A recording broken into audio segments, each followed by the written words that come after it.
now we welcome back a friend, Kevin McCarthy, Republican congressman from California. Of course, he's the House Republican leader, presumably the speaker-to-be. Mr. McCarthy, as always, sir, welcome back to the show. I hate to do it, but I got to start off. What do you make of this insanity, this SBF insanity, and all of its myriad criminal operations? Well, I think it's just crazy. But what's even more crazy, he was supposed to testify today before the financial services, that he'd already agreed yesterday he was going to do it by Zoom. He was going to have to take questions from members, but he gets picked up and arrested.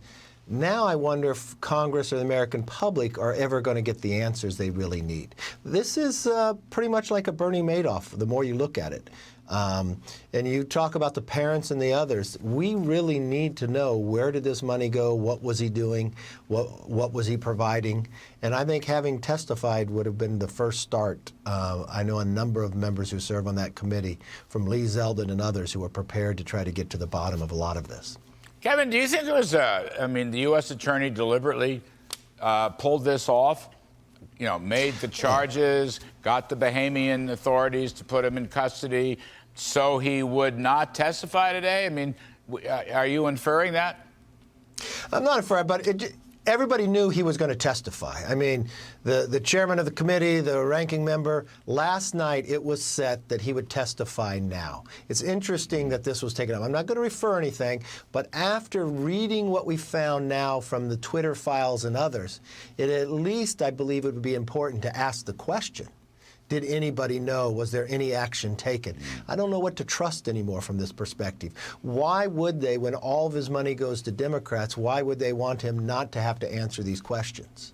Why wouldn't you want the American public to know? Why did the government turn on Elon Musk once he was going to buy Twitter? Why did you have 51 individuals in the Intel Committee, Clapper, Brennan, Hayden, and others, sign a letter saying that was all false, all Russian? Who asked them to do that? Why would they lie, knowing the background and the intel that was out there today? I just think there's a lot more questions that need to be answered, and I think the American public deserve to know them. Yes, I know you're on the warpath against these intel people, and rightly so. Kevin McCarthy, let me just ask you, do you think the money should be clawed back by the authorities? And knowing that the money was, most of it went to left-wing Democrats, but Republicans are on the hook also. Well, we'll see where the money went. Yeah, I think from a perspective, you've got to look at all what he used it. And that's why I think coming before the committee, knowing what he was doing, this is when you look at why you need some protections and regulations. He's sitting in the Bahamas. Just that raises doubts, too, does it not? I think coming before the committee, especially financial services, we could have got a lot of answers to a lot of questions people are wondering. These are billions of dollars lost. But, both you and Senator McConnell, both your PACs, did receive money from this guy. I never received money from him. I received some money from an individual that worked there as well, but I didn't receive any money from him. From his lieutenants, in other words. Yeah. All right. So you think on the clawback, you think you will do that? You think you should do that? I don't mean you personally, but I think everybody on both sides of the aisle. Look, if at any time, if I've ever received money into my campaign by something I find out later that something did something wrong, I always push it off to charity. Okay, great stuff. Let's turn to your race for Speaker, and then I want to get to the budget and the potential for more inflationary spending. I guess a lot of people are asking you, on the conservative side at least, to open up the rules, open up the committee assignments. What can you tell us in the McCarthy for Speaker campaign? How's that going? I think it's going well. I've always done that, opened up the rules. I've always opened up the committees. I think what you want people from all spectrums inside the Republican Party to serve on all committees so you have all the voices to be heard. That's what the constituents want. I think we find a way to get to that final point. I think people are trying to have negotiations right now, and that's exactly what we're doing. We opened up the process for the rules. We're opening up the process tomorrow, having another hearing on the rules for the House rules. But the one thing I do know, if we don't get this right, we're going to fail the American public. If we don't get this right, we can't get the economy back on track. We can't get the energy independence. We can't secure our borders if we're bogged down with this on the very first day, because this has to be done, and it's delaying our ability to really govern. And so we've got to get this straightened out and start moving forward. You know, I always, in support of your speakership, I've always thought, given the results of the election, that the Republican conference, it's either going to hang together or it's going to hang separately. And if everybody has to hang separately, you miss a phenomenal opportunity, you know, to stop the big government socialism and the cultural downfall and so forth and so on. I've always felt that way. We are the only branch. Remember, in the last 2 election cycles, every other Republican entity lost, from the Senate to the president to the governors. It's only the House in the last 2 cycles that have won. I've been leader for 2 cycles here now. We've been able to, we're going to be able to stop Biden agenda. We won the majority, and we fire Nancy Pelosi. Those were the goals. And as you know, you've been here, you've been in the trenches, you've been in those financial battles. I mean, it really brings up this whole idea of doing an omni. Why would you go spend and create a baseline of $100 billion more when you're about to take the majority? Well, you've talked about inflation. It's been this runaway spending of these Democrats. Why would you increase that instead of looking at ways to decrease that? You would have greater strength come after January 3rd.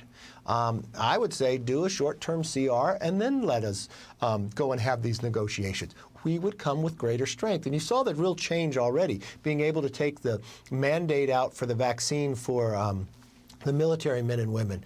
We won that in the NDAA. Having a new majority, we are the only entity that can do that. And I think we'd have a stronger hand if we simply waited till after January 3rd. Yeah, I mean, it actually might be a couple of $100 billion more. It's interesting. The actual number might come to $1.9 trillion, which was the original inflationary spending spree back in March of 2021. I know you know all these details. I'm just saying it out. I mean, can you stop an omnibus? It seems to me the big pressure's coming from the Senate side. I named 2 appropriators. One of them is an old friend of mine, Mr. Shelby. But after all, the taxpayers are at stake here. We've had some progress on inflation. It would be nice to continue it by not having another lame duck spending spree. You bring a very good point up, Larry. Think about these. These 2 members that you brought up won't be here next year. They won't be held accountable to the taxpayer. We've now had an election. This is the lame duck portion. This is not where this legislation should be moved. Why do they want to delay it? So they can do it when they don't have to have responsibility to the taxpayer. That's what I think is wrong. And you've been in this battle with me many times. It's not just that they'd increase this baseline, that they've already tremendously increased it through every element. They would start moving different funding into mandatory, moving it off the book. So it'd be greater spending and harder to even claw back in the future because of the 2/3 vote that was needed. This is why I believe the best move for America going forward to get the economics correct. Since the election has taken place, let's let the new Congress deal with this in January. Yes, sir. Last one, Kevin McCarthy. We appreciate your time as always. A lot of people are worried that there'll be too much time spent on investigations and oversight and not enough time spent on budget restraint and tax cuts and pro-growth and opening up the oil and gas spigots, which I call H.R. 1, which I'm making my own little crusade. Now, my response to that, I want to get your response. Can you, and I don't mean this personally, but can the Republican House walk and chew gum at the same time? Yes. Larry, you understand that we have numerous committees and with different responsibilities. An oversight and accountability committee, that's what their role is, and that's what they'll do. And you need that. You've watched it, this runaway government with no accountability has happened. But you've got an energy and commerce committee. That is true. Our H.R. 1 is going to be about making America energy independent. Lower the price of fuel, make us stronger around the world, make America strong. And you know what? Our natural gas is going to make our environment better. It's 41% cleaner than Russian natural gas. But what's even more importantly, we shouldn't just be selling it to our allies.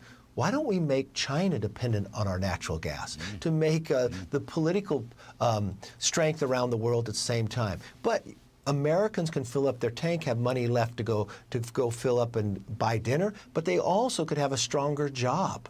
Why wouldn't we want that to be the very beginning of an economic ability of a foundation of making America stronger, lowering inflation, and making our future brighter? Parents should have a say in their kids' education. A Parents' Bill of Rights. We're going to do that as well. We're going to secure our border, something that we're watching happening. I was just there in El Paso just a couple weeks ago, and I watched just one overpass where 70,000 people came across in just 7 weeks, and now you're watching it being overrun even greater today. And you've got a president in office who has never even been to the border in more than 40 years. I'm going to move hearings down to the border so the Democrats can no longer ignore the problem. Kevin McCarthy, you get me every time on that H.R. 1. I love that, opening up the spigots. You toss Did it bring a little tear to your eye? It does. It just gives me a chill down my spine, especially if you mentioned making the Trump tax cuts permanent. And you know what? Yes. Somebody's got to investigate Hunter Biden's laptop and whether the Biden family itself is still getting money from it. I've run out of time. Kevin McCarthy, great luck on the speakership fight. I hope we'll talk soon.